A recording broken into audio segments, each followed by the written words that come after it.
getting ready to leave for India there this afternoon at the Jomo Kenyatta International Airport. We continue, and there's going to be more feedback we will get to in a moment. But I also just want to continue with the reflections here in studio. From what, gentlemen, you're all saying is, you know, he's been known to make major moves. My question is, from your reflections, was he a long-term strategist? Or was he a man who read the room and made certain decisions based on instincts that were, you know, informed by his understanding of politics? Because, yeah, from what we hear sometimes, some people say, look, Raila Odinga, in Kenya's politics, you cannot make long-term plans for what's going to happen 2 years from now. And then he always made moves that surprised us, that shocked us, that moved the country's political tectonics. So, in your understanding of him, having worked with him, what was he, a long-term strategist or a man who read the room and made decisions based on instinct? To be honest with you, my understanding of Raila is that he was simply a person who was in mentality a technocrat, but who understood that for him to survive in the Kenyan political matrix, he has to be a little bit riffraffing. But his mind was very clear. When he picked on an idea, his mind was always very clear. Whether he knew that, for example, he was going to set up NDP and then finally we get ODM, I think circumstantially, as Raila was running around with the opposition politics and he was trying to consolidate his numbers, my observation is that he understood exactly what are the cogs that he had to put on together. Raila also knew who to really get angry at. And he knew when he would calm down. Correct. I mean, I've seen Raila really piss off. I mean, he really screamed at somebody. And I've seen Raila talk to some politician whom he felt had been wronged, where he would just talk to that politician as a teddy bear. He said, no, let's just... So there was a give and take. He understood. And this, if anybody was to ask me, what is it that I'm learning from Raila's politics? Yeah. This thing we call democracy is never the winner takes it all. This thing we call democracy, at the end of it all, is the winner, is a give and take. I will give you this so long as you give me this. Yeah. We are going to negotiate. I mean, the decision to negotiate... The art of negotiation. To make President Kibaki agree that we are going to have a new constitution. And Kibaki was extremely unhappy with the fact that Raila was insisting on devolution. But again, Raila was an incredible strategist. If he made a move and he saw no results, he had always plan A, plan B, and plan C. Most Kenyan politicians end up with plan A. And that is why Raila carried himself. Even Kisii, he came in and there was a candidate he wanted to run for member of parliament. And that candidate was weak, and he knew that. Raila always looked for an alternative. It might even be a coalition party that he will talk to the leadership of that coalition and say, bring your man, we will talk to our friend to pull out because the numbers are not adding up. So he was constantly understanding, reading data, and analyzing Kenyan politics, for lack of a better English word, stayed on. He was always, and that's his life. Raila was a politician 24/7. He was always on. He was always on. Right. He was always getting information from it. And also, Linus, what you've said, I haven't met a politician in my life, maybe a little bit, maybe William Ruto, who kept contacts with his friends, maintained those contacts. If he had somebody, if he had, like I said, I use my case, when he had, if Linus Kekai had a problem and a relative was dying or a relative was sick in the hospital, Raila would basically just send a message and say, I'll call you tomorrow evening at 6 and I'll send my donation. He was always following up. He was always checking with him. Unasikia ground anasemaje. See this thing of Gachagua saying that the ground is... No. Raila started that 15 years ago. And he would always follow up. He would always check with his friends. I mean, I can give you 6, 7 wazees in Kisii till today. One of them called Mzee Ontegi, who's been Raila for 39 years. So I asked him, so you've been with him, what was it? No, he said, no, he makes me feel nice. When he makes a move, there's a move which has nothing to do with money. Right. It is the sweetness that we are moving on, and the biggest heartbreak for all of us who are really supporting Raila and who was in this trip with him is that he never became the president that Kenya should have had. And those are the ironies of life. Sometimes the things that you pray for and see them looking so real and so realistic. I mean, I never thought 2007 that Raila would not be sworn in as president. So even now, when later we started working with him, I would still feel like we are not there. And yet he constantly was saying, you guys, let's move on. He was always talking to him. He was always talking to everybody. He was saying, no. That's now water under the bridge. Because this country is bigger than all of us. I think for me, I hope that Raila's death will have the political class evaluate, analyze, monitor, and understand the role he has played and what some of us have played against him and what some of us have played with him. So that then, my belief is his death makes Kenya basically a bigger country. Raila was indeed a grassroots man. Yeah. And you can take him to be, I think, the greatest slogan creator in this country. And let me tell you, slogans will gravitate people together. You can imagine who can bogo me. Yes. And the whole country was singing who can bogo me. Then at one time he made a statement that held people for a long time. He would say, unajua jogoo alimeza tinga na wakuzima engine na tinga naye ikatoka.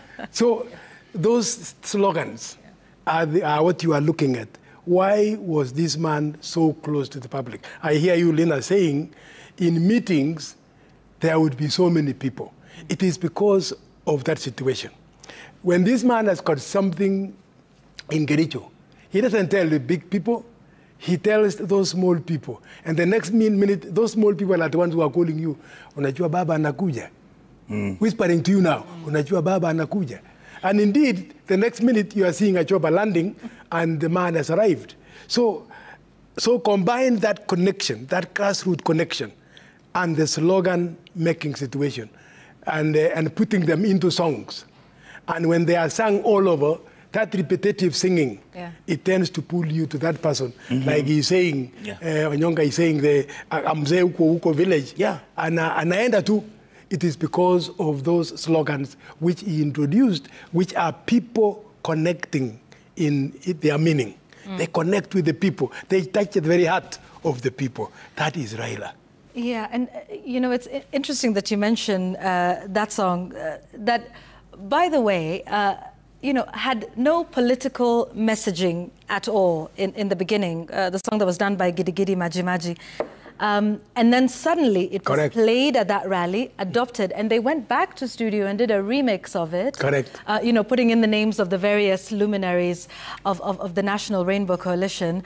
And I think my reflection of that was, it was an interesting song for new age, you know, younger population, and particularly in vernacular. But suddenly that became a national song. National song, yes. And you know, who can bogo me? I think, you know, to this day, that's, you know, that's part of our lingo. You know, at a time when particularly, you know, just during a campaign period, when we are fractured and, you know, divided along tribal lines, because, you know, that's how our politics is organized. But for a song that was in full Luo. Like there was nothing, you know, else. There was no English, there was no Kiswahili. For that to now become part of a national lingo, I think that was an interesting moment in history, you know, when you think about it. So many reflections, I think, you know, personal for leaders, for individuals, for many people. I think even, you know, earlier in the day when we had the team whom you were with, Linus, you know, Lula Hassan said, well, maybe it's time you start, you know, when these things happen, you start to think of your own life and your own personal reflections. The other point you brought, which is, sorry, Linus, for me to interject. Go ahead. most of the music that you listen during Raila's campaign meetings, I think from 1993 or 4, when I began to listen to them, those were private individuals who would do a song and hope that Raila would own it. Are you getting me? Even Papa J, all this music you see. Though I remember once meeting Papa J, and he was like, you know, I just wish Mzee would just listen to this song. That is true. Finally, his song ended up becoming. There was a song from Western. Beautiful song. I forget the... Reronirero. Yes, Reronirero. All right. The guy wrote that was used the last election. Yes, the guy, he wrote the song when we were going to Kakamega, and that song started playing. All right. I think that time is when my party leader Weta was beating us up because we were going to endorse Raila in Kakamega. That song was played for the first time, and everybody just went crazy. Yeah. And it wasn't in Luo, Kisi, or anything. It was a Luya, beautiful. The rhythm was perfect. Yeah. And it was the guy was trying, okay, this guy just plays this thing once. Right. So that's how all the music became maybe before, part of Raila. Yeah, part of that. If you also watched him making his speeches, Yes. he was like talking with the people. Yes. Like him and me would go and just talk to the people. Yes. But you would find Raila talking and asking the public To give him to respond. mandate. Yes. He asking didn't even them. need to ask them to respond, though. I mean, I think he would just say So something. he was like talking the with them. audience Yes. would- yes. So that's how he was owning the people. Right. Talk with them. One time I was told by the former president, Daniel Moi, if you want a person to work for you and work for you body and soul, recognize that person. Yes. Raila adapted it by recognizing that you are here. Sini kama hivyo. And the public would just shout back. Yes. Yeah. The public would say, we are part of this talk. They part of owned this it. talk. Yeah, and look, he was a master of imagery. Correct. He would create an image and rally Correct. the supporters around that. And talking of songs, he always tried to find an appropriate song for get him a on stage. particular situation. Correct. There's Jaguar's song about Yeah. Wananigeukia. Wanageukia. He took it. Yeah, he took it. As I told you. And this was in So the, master in slogan creation. Yeah. yes. Master completely. And you know, the crowd will move with him.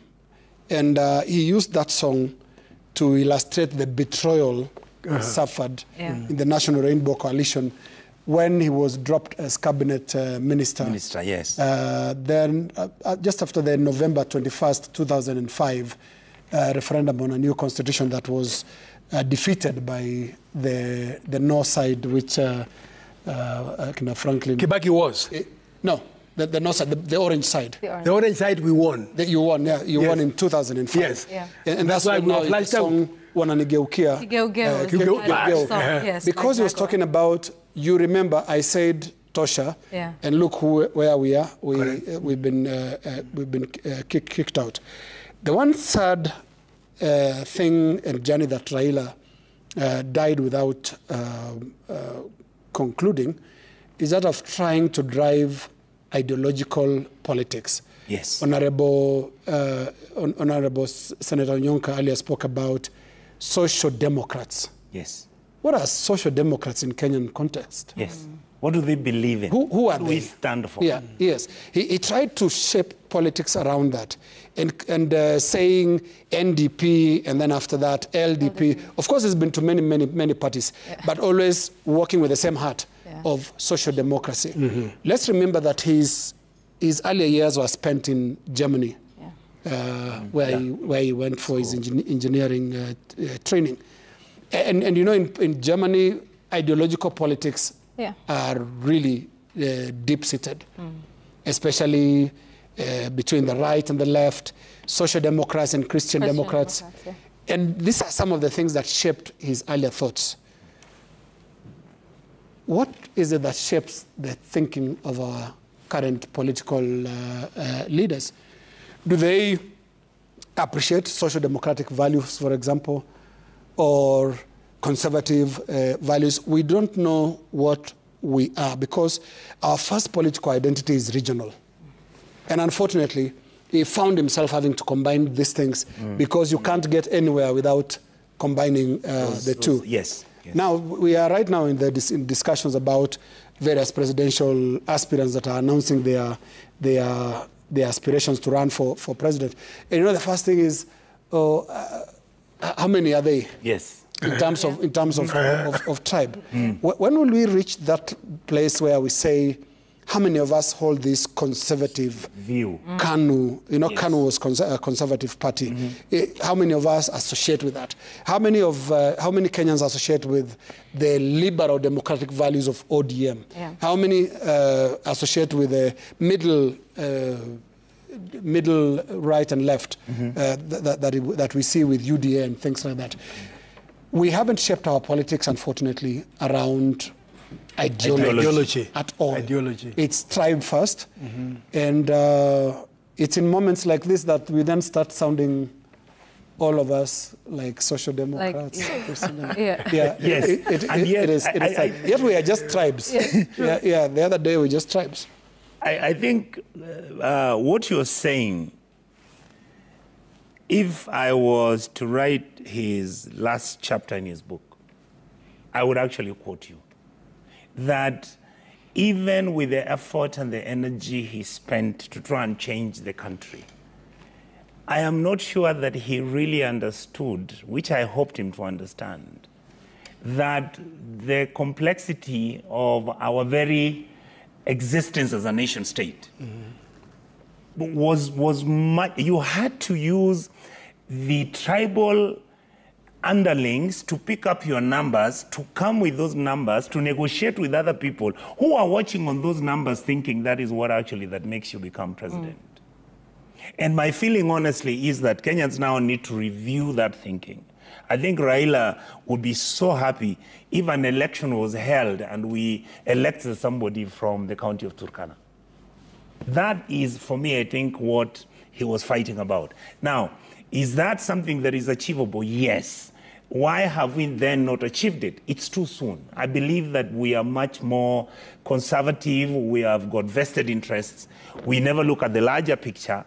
We still look at our country in terms of the jobs that when you're in government, you give to your tribesmen. I think with time, Kenyans are going to do a lot of soul searching and sit down. Maybe the Gen Z. Yes, maybe the Gen Z. Maybe using the Raila case, they can fine-tune the planning and the coordination of our politics, whereby issues of meritocracy, issues of good governance, issues of fairness, equity, and justice, treating people with dignity, making sure that people with disability are seen as Kenyans, handling women with the respect they deserve in terms of what is their responsibility in governance and leadership.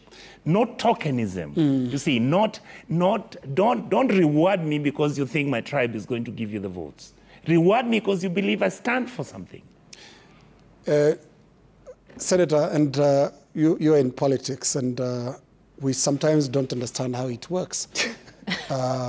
Yes. Because pre-election, a lot of our candidates sound exactly like that. Yes. Whether at presidential level, senatorial, MCA, MP or governor. Yeah, this high-minded thing is there. But here is what I think needs to happen. It's not about the Gen Z. We need a serious mindset shift by the older politicians. Because they currently hold, whether you're talking about the instruments of state or institutions, Gen Zs just turned up the other day with flags and water bottles. How did older generations respond to their issues? They were shot dead. They were dispersed. They were killed, and a lot of them. They were trying to introduce a new way of seeing things, that you can express yourself without stones, without violence, that you can go actually and say and do a sit-in outside Parliament and oppose a bill, and that is withdrawn on that basis. How did the primitive older majority respond? They killed these kids. So until we change the mindset of those who are actually holding the positions of responsibility, we can't, at this stage, throw the burden on the shoulders, small shoulders of the Gen Zs. Okay. The people messing our politics and messing our country are older. They are not Gen Zs. Yes. And they are busy doing it. And then we can't sit here and say, hey, Gen Zs, save us. How about let's stop these bad manners of the older generation of politicians? Yeah, indeed. Some maybe when I look at... Yes, yes, Franklin, go ahead. NAC or NARC, when they won the elections, Raila Odinga was the prime minister. Kibaki was the president. And they formed government out of themselves in terms of almost 50-50 in those ministerial positions. But the one thing which stood out to cover you is that it is the discipline, it is the commitment, it is the loyalty to the country that matters most. Thank you. Raila Odinga was put in charge of a National Economic Council, which was established by the government, and that committee met virtually quarterly. And when they met, at the helm was either Mwai Kibaki or Raila Odinga in the chair. And they were purposeful. They were talking of projects, and they had individuals from various parts of the world to come and give us a hand. We had a fellow from Malaysia, we had from Japan, from Singapore, and I think there was a fellow from the UK. And then the business moguls, the fellows within the country, were put into that council. And that council met religiously every quarter of the year. But within the next meeting, Raila Odinga was all the time with the secretariat of the council. What was resolved: to do more roads, to improve on energy, to improve on education facilities, all that. And he put it on until the next meeting. At the next meeting... And those are the roads you realize. Correct. When you drive, for example, from Migori, remember the expressway from Migori to Kisumu, which then goes to Western and hits Kitale. Yeah, but you see, I'm picking from what Lina is saying. It is this older generation getting organized. Absolutely. That organization through that council, set out by Mwai Kibaki, gave us what became Nusumkate. And when you look at the performance of Nusumkate, it brought the growth rate. I think it was what, 2 or 3? Yes. When they took over? Yes. And it was now rising to about 7%. 7%. Then we hit 8%. So I think I totally then agree with you. We need a change of mind, change of mindset by the senior members of society, so that they appreciate patriotism, nationalism, and that the country matters first and foremost. True. And Honorable Franklin, we keep missing the moment. Correct. And I just want to take you back to January 2003. You've spoken about the arrangement of the Grand Coalition government. But, you know, the irony is the Grand Coalition government is what should have run the country in 2003, after the 2003 election. I think, Honorable Franklin, you are privy to the power sharing formula of 2003 that was supposed to distribute the seats. Correct. Raila Odinga was supposed to have been prime minister in 2003, not 2008. But 2008 came because of the violence that affected the country. And I remember the mood in the country in 2003, January. We were ranked, there was a... The happiest nation in the world. Happiest nation, most optimistic nation in the world. Because that is a time the new government poured in millions of kids into free primary education. And then Mwai Kibaki opened... liberalizing the economy. Liberalized the economy. Worked on interest rates with banks. So you saw all these tents in the streets, banks appealing for people to come, go and borrow. The interest rates were down. And I remember that is the time that these stalls really, really thrived. Yeah. You know, these stalls where... Market stalls now, Market stalls behind where I later worked. There are many stalls that came up because of access to credit. That's what my Kibaki did. But that generation, again, missed the point. Within a few months, they were fighting for power along ethnic lines, where now we suddenly had the homeboys coming to take over the space. So in place of the likes of Mudi Awori, who was then one of the ministers, he was minister in charge of, he was Minister of Home Affairs. Yes. And then there was Raila Odinga. You suddenly found these people who did not fit the new ethnic matrix starting to be pushed. Aged out? Aged out. Yes. And we've watched this experiment start and end in futility. I think it's time, even the older generation of politicians just accept that this ethnic formula to running a national... must come to an end. It has to come to an end because, first of all, it doesn't work. Correct. Those around my Kibaki tried it in 2003, immediately after, and you remember where it went. We've seen the subsequent governments also applying the same script, where you define government almost by the region of the presidency. Worse than that, in 2013, you have two young leaders, complete in white shirts and red ties. Wonderful. Folded arms. But rallying the country, but as their communities first, and then the country. Correct. The country first. Okay.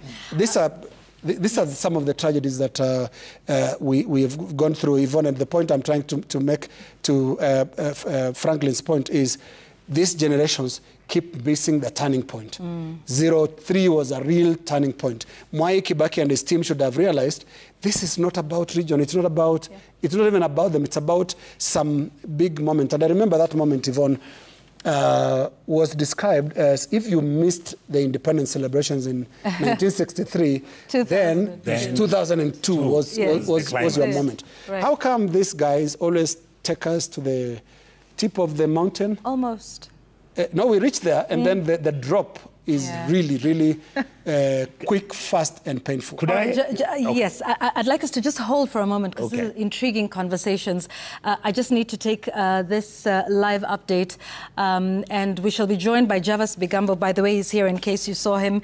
He will be joining this conversation in a moment.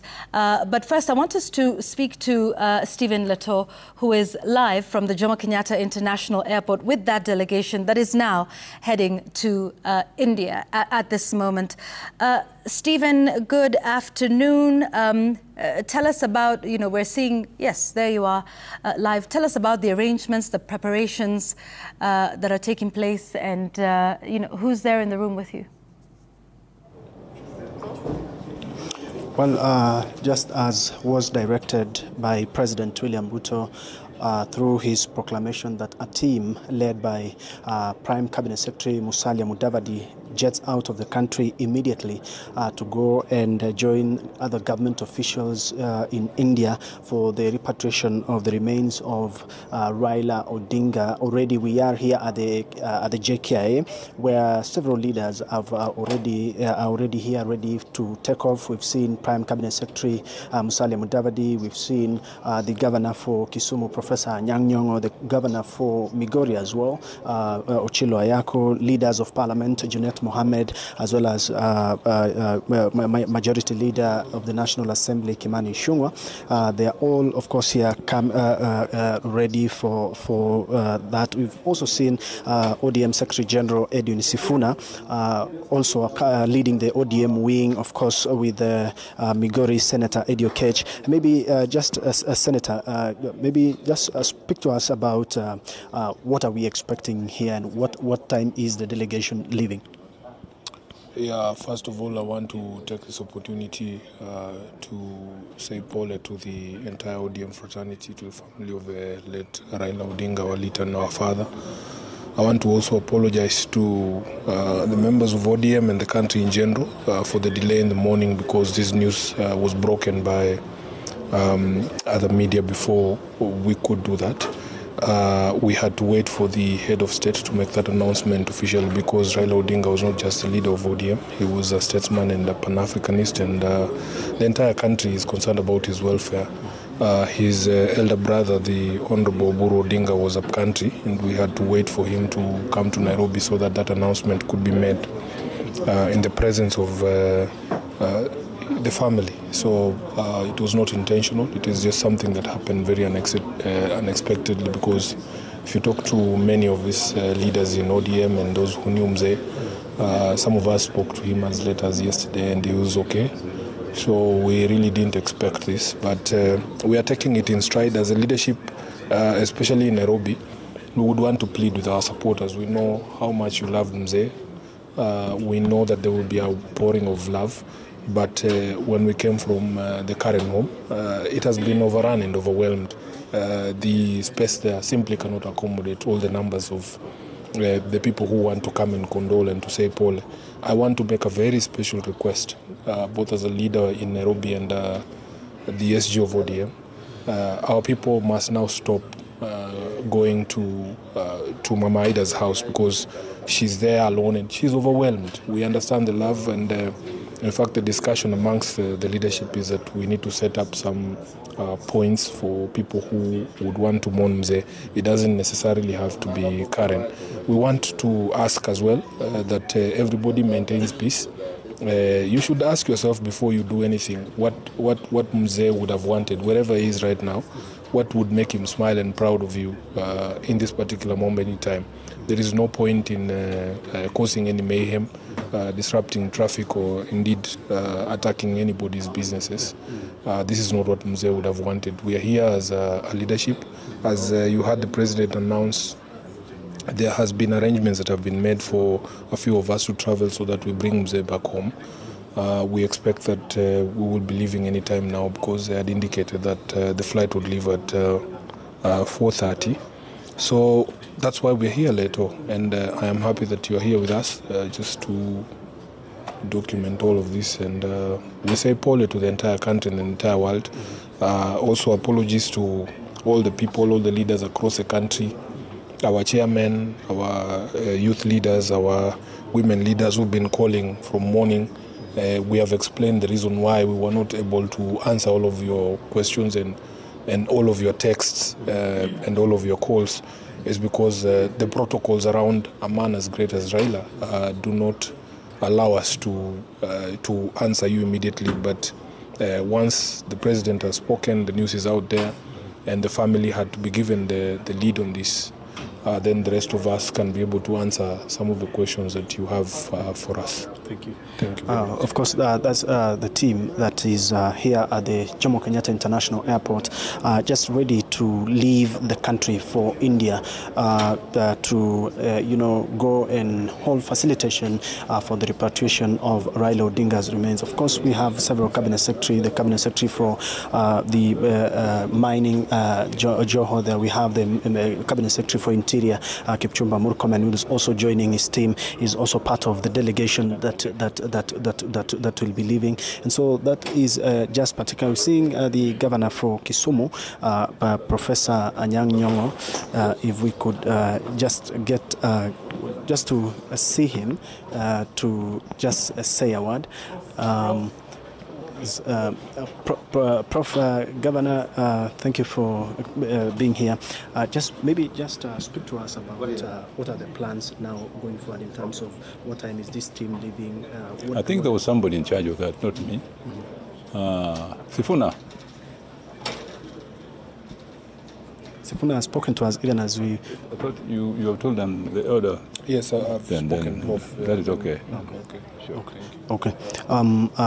There you have it. We will be keeping an eye to see how things will be from this end, what time they'll be leaving. We have a delegation of more than 30 people who are leaving, both from the government also and the county governors who are here. And so Yvonne will just, of course, be keeping you posted and update you on, even as the team gets to India, when will the body of Raila Odinga be brought into the country. Yvonne. Thank you, Stephen Leto, live from the Jomo Kenyatta International Airport, where a team of more than 30, both from government, cabinet secretaries, principal secretaries, governors, and members of the ODM party leaders in the National Assembly, as well as members of the family who are leaving for India today. Those pictures live from the lounge at the JKI. That is Senate Majority Leader Kimani Ichung'wah. And we see the CEO of Kenya Airways, Alan Kilavuka, there, perhaps helping with the logistics of how to get them to India. They leave today, following that announcement and the presidential proclamation that came this afternoon regarding the passing of Raila Amolo Odinga, former Prime Minister of the Republic of Kenya and ODM party leader as well. We'll continue to update you on the team that is going, what the plans are, and indeed when Raila Odinga returns to the country and his remains. You see there Governor of Nairobi County, Johnson Sakaja, as well as other leaders. And that's Governor Ochilo Ayako, I believe, of Migori County, that we can see on our screens, and of course the governor as well of Kilifi County, and many others who are here, who are set to depart the country later today.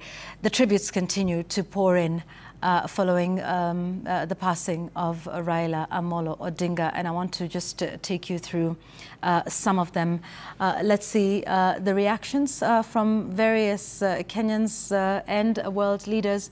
This one is from the former Cabinet Secretary Interior, Dr. Fred Matiang'i, who says, "It is with profound sorrow that I've learned of the passing of the Right Honourable Raila Amolo Odinga, former Prime Minister of the Republic of Kenya, a statesman, a patriot, and an enduring icon of our nation's second liberation.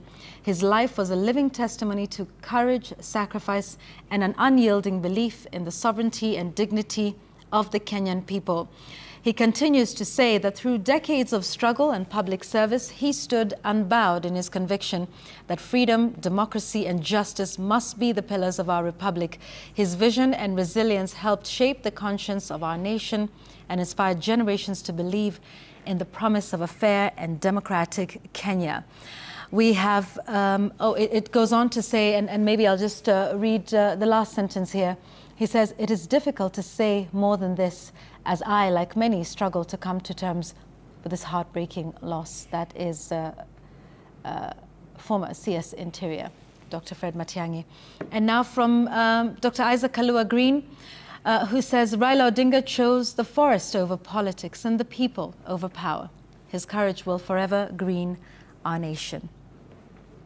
Let's take a look at another tribute. This one is from the governor of Uasin Gishu County, Dr. Jonathan B., who says, "Kenya has lost an icon, an enigma, and a statesman whose vision and courage helped shape the destiny of our nation. The former Premier, Right Honourable Raila Odinga, dedicated his life to the pursuit of justice, democracy, and unity. On behalf of the people of Uasin Gishu County, I extend my deepest condolences to Mama Ida Odinga, the family, and all Kenyans as we mourn this great leader." We'll continue to share some more tributes. I think we can do one more and then come back here. And this one is from Professor Anyang' Nyong'o, Governor of Kisumu. Says, "A powerful man has just rested, a lion has returned to the mountain, the storm has stilled, but the thunder of his footsteps will echo for generations." Let me read the third paragraph here. "Raila was never just a politician, he was a movement, a rhythm in our national heartbeat, a voice that thundered in parliament, whispered in prison cells, and sang from the streets of Kibra to the hearts of millions. His was a life poured out fully, completely, in service of a better Kenya." And you know, he pays a long tribute to Raila Odinga. I believe we can just get the next one and then just read the last. Okay, so let's go to Governor of Mombasa, Abdul Swamad Nasir, who says, "His Excellency Raila Odinga's dream of a Kenya where every child, regardless of birthplace or background, could walk tall and proud must now become our collective mission. May he rest in peace." And of course, more tributes. We'll continue to share those with you as we go along. Maybe we can read this last one from Cabinet Secretary, Mining and Blue Economy, who is at the JKIA as we speak. The pictures we've just shown you, but this is what the Cabinet Secretary, Hassan Ali Joho, says. He says, "My heart is heavy beyond words. The passing of the Right Honourable Raila Amolo Odinga has left a void, one that is difficult to articulate. He was not merely my party leader or a respected elder. He was so much more, a mentor, a guide, and a father figure. From as far back as 2004, when I was still finding my footing in politics, Baba held my hand when no one knew who Hassan Joho was. He saw something in me that I couldn't yet see in myself." Let me read the last paragraph here. "Under his mentorship, I learned that politics was not about power or fame. It was about people, about justice, and about standing firm, even when the storms rage." I'd like us to pause there for a minute. We'll come back to some more tributes. And Ali Hassan Joho, who's the Cabinet Secretary, is among those that you see here at the JKIA, ready to depart for India. At this point, I want to bring in Javas Bigambo. And just, let our viewers know that Linus Kaikai, who's the editorial director here at Royal Media Services, has taken a break. Must continue work calls, but we thank him for being with us live from the morning when this news broke. Javas Bigambo is here with us. Javas, what are your reflections? Many people from the tributes we see, I think I've picked out quite a few words: justice, democracy. What is your reaction to this loss? What's your tribute? What are your reflections at this time? Well, thank you, Yvonne. We are meeting at a time of profound sadness as a country, when the cloud of sorrow is hanging above the skies of the nation. And as we recall the times and the life of Honorable Raila Odinga, there are too many things that we can say about him, but really no one can say anything that is absolutely new about this man. And the proclamation by the president that is now in circulation captures so much about how enigmatic Honorable Raila Odinga was. He believed in the spirit of the commons. He fought for the common mwananchi, and he stood with them. And we can see that all the times, whether it's political rallies, the kind of political formations, whether it is the protests that the party or the coalitions that he led fought for issues, they were driven by common people who were willing to sacrifice anything for Raila Odinga because he stood with them and for them. And then when you look at something that I find very unique and rare, just as the discussion that you were having in the earlier discussions here, I think one thing that Honorable Raila Odinga has deprived us of in his untimely death is that he has died without sharing with us a formula on how he has managed to stay on the political scene and very relevant for so long. Look, Yvonne, imagine of the 5 presidents that Kenya has had since independence, Honorable Raila Odinga has worked with 4 directly, that initially they were political nemesis, but ended up forging strong alliances and friendships to take the country forward. It is a unique tact and skill that is incomparable and only Honorable Raila Odinga has had. And even the distinguished leaders sitting on this panel who have worked with him directly, they'll say that beneath that grand tree that Honorable Raila Odinga is or has been, there is so much that we can learn from him. Everybody has got something to learn from Raila Odinga, from the spirit of sacrifice, the spirit of putting the country first. He was an incomparable patriot. And even in the most recent statements that he proclaimed, he said that he could not stand still and see a country collapse for political reasons. And for me, the critical issues that I pick from the life and times of Honorable Raila Odinga is, what is it that then, to the memory of this great gallant son of Kenya, who was the sentinel of Kenya's democracy, what can we do to continue putting the country first, to save the country, to save our democracy, but above all, to make sure that issues or the pillars of good governance become endemic and critical issues within what political parties stand for, what political leaders stand for and fight for. Honorable Raila Odinga, also another thing is that he never kept enmity with people. Look, he faced off with the late President Daniel Toroitich arap Moi. After that, they formed strong friendship. He faced off with the Honorable Mwai Kibaki. You remember even the 2005 referendum. And after that, after the post-election malaise of 2007, he forged a grand coalition government of great sacrifices on both sides with the Honorable Mwai Kibaki. He faced off with the Honorable Uhuru Kenyatta. Later on, we saw on the 9th of March at the steps of Harambee House, them having a great handshake that reshaped the political scenes in the country.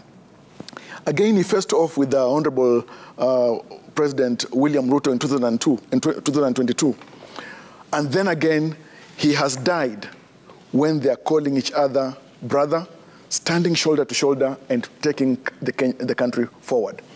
And I think from all this, on this day of darkness, on this day of history, I can say that Honorable Raila Odinga will have a great place in memory than even what some of his opponents, enemies, etc., have had to say of him. In closing, I would say, Yvonne, I'm a bit distraught by what I've seen as I've scanned the social media space.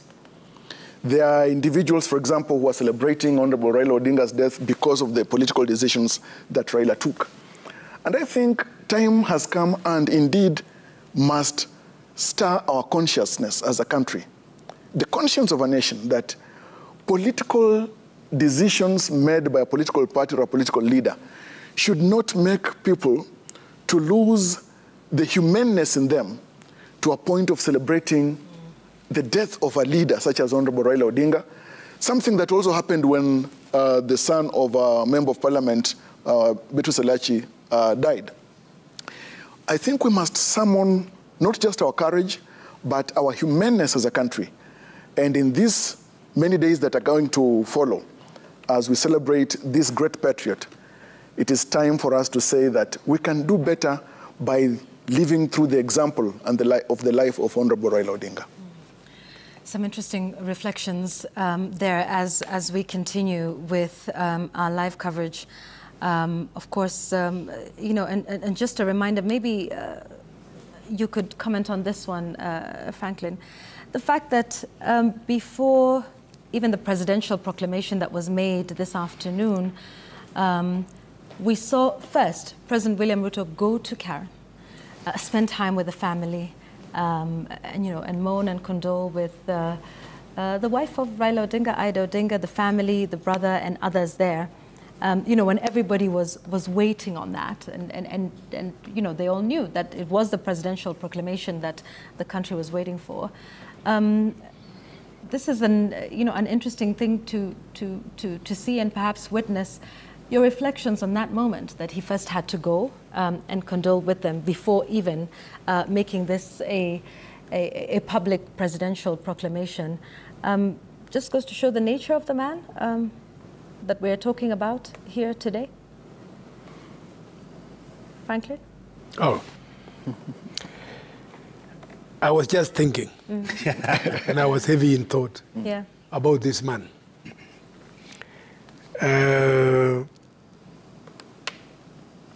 When you think around him, you find he was a patriot, he was a nationalist, and he was a person committed to the well-being and the welfare of this country. And he would go to any length to make sure that what he had in mind and that would benefit the country would go through. The colleague on this bench has explained very well about this man. But if you allow me, I can touch on how I saw him as the chair of the election board. And I'm hoping I'm not off your question. No. Keep going. Yeah. Right on target here. When we were organizing the election, it turned out that there was a huge problem in Siaya. as a county. His brother, Oburu, wanted to be the governor. And he had placed his papers to the party. Yes.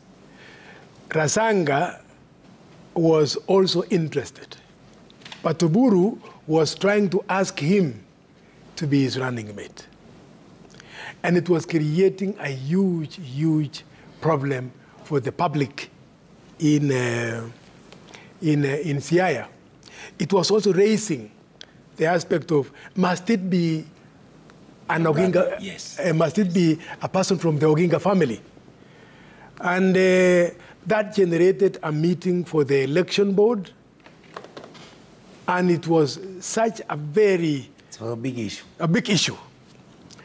And when it was decided late at night that Oburu, the brother, had to be asked to stand aside, to stay from contesting that seat. Yes. Me, I looked at Raila, because I was the chair. So I looked at Raila, he was sitting on my right. I looked at him again and asked myself, what will this man say?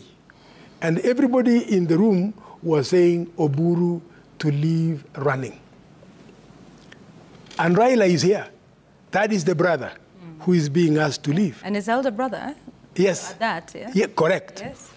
And he looked at me and he said, Franklin, the committee has decided. And it has got to be done. Now, what flashed into my mind very quickly is, how will this be done? Who will do the announcement? This is my boss.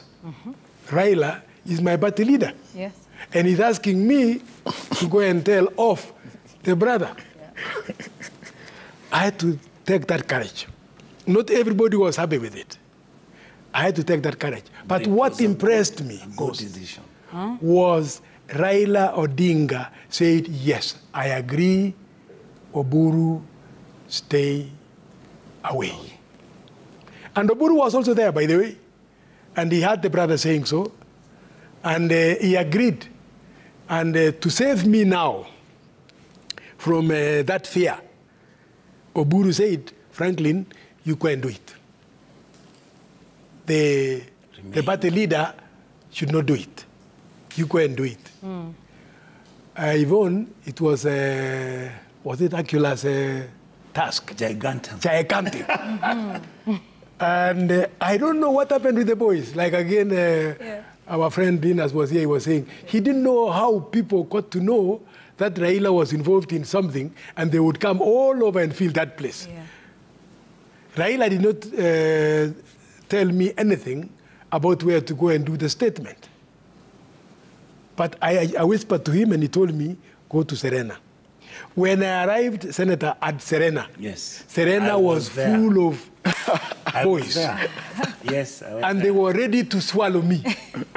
Yes, and they were very brave. And they were, yes. I said, wow, this thing is going to be tough. Yeah. But what Raila told me carried me through. Yeah. It energized me. It gave me courage to go before those cameras and make the announcement that Rasanga now would be the candidate for Governor Siaya. So that was Raila. He was willing to set aside family ties, yes, family connections in the national interest, in the wider interest. So that is the man all the time whom I saw. Indeed. Yeah. And we will continue with many of those. I want to take us to Opoda Farm in Siaya, in Bondo, where Sam Gituku is on standby. And Sam continuing to just speak to many people there, who have gathered to pay their tributes. Sam? Right, Yvonne, we continue to listen to different people that are coming here and, of course, witnessing the unfolding of events. A few hours ago, we've seen the installation of the portrait of the former Prime Minister Raila Odinga for the mourners to come here, pay their respects, and, of course, to take a moment to remember whom he was, to reflect on his leadership. And right now, I want to speak to a few people here who have been in the leadership of the community of the Luo. They're here to also pay their tributes. Let me start by speaking to Maurice, who is one of the leaders in the Council of Elders of the Luo community. Talk to us about your thoughts this afternoon. Okay. I'm Maurice Olo, the chairman of Luke Council of Elder and the brother of the late Raila Odinga. Today is a sad day for us as the Jamii from Sakwa and Kenya as a whole. We mourn the hero of Luo community and Kenya as a whole. It is a sad day for us all. So I'm just request the community and Kenya as a whole to remain peaceful during the time we mourn our leader. Thank you. All right, Yvonne, I'm also